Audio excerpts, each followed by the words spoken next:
এই যুক্তিটা কি যথেষ্ট শক্তিশালী বলে মনে হচ্ছে তোমার? না রাজুদি, আমি যুক্তি দিতে চাইনি। আমি বুঝতে পারছি আপনি কতটা আঘাত পেয়েছেন, আর সেই কারণেই আমি আপনার কাছে ক্ষমা প্রার্থী।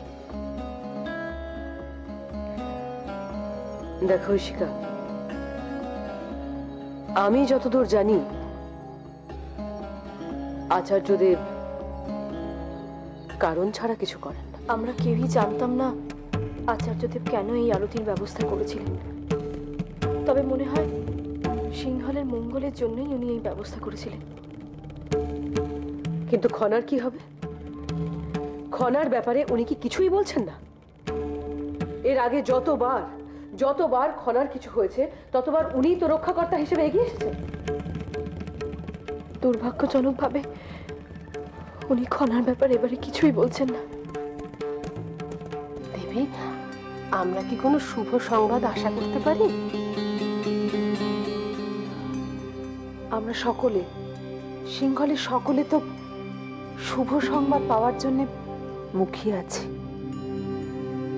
যদি কোনো শুভ সংবাদ আমি পাই, আমি নিজে বলছি, আমি নিজে প্রাসাদের সকলকে জানিয়ে দেব।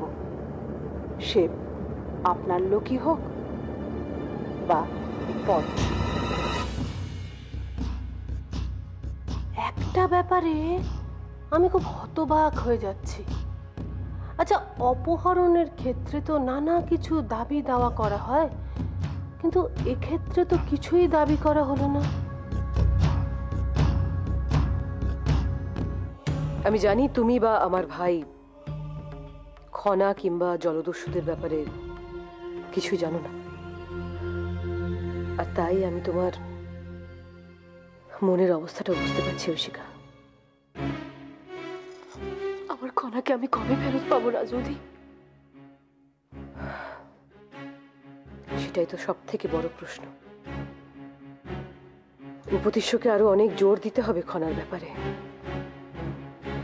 যাতে আমাদের এই ছোট্ট মিষ্টি রাজকুমারী খুব দ্রুত আমাদের কাছে আবার ফিরে আসে।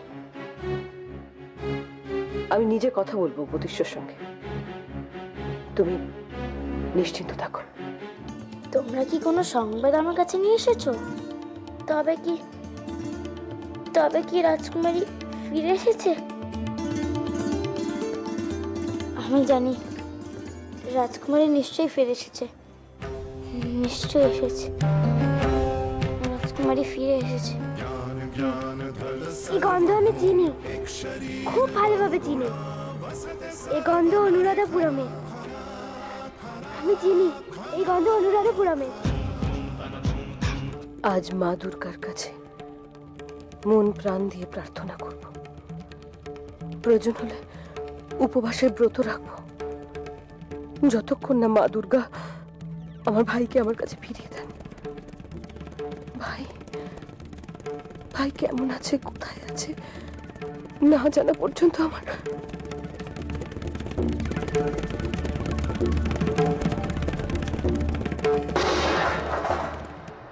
কি সর্বনাশ করলে?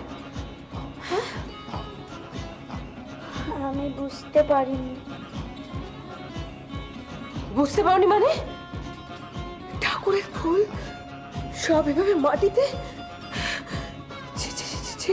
শোনো, তোমাকে মনে রাখতে হবে এটা রাজপ্রাসাদ, তোমার খেলার মাঠ নয়। তোমাকে রাজকীয় সভ্যতা, আচার আচরণ এগুলো শিখতে হবে। আমি আপনার কাছে ক্ষমা চাইছি। আসলে আমার কাছে একটা দারুণ খবর আছে, সে কারণেই আমার আর কোনো দিকে ঠিক খেয়াল ছিল না। সত্যি আমি লজ্জিত। এরকম অন্যায় আর হবে না।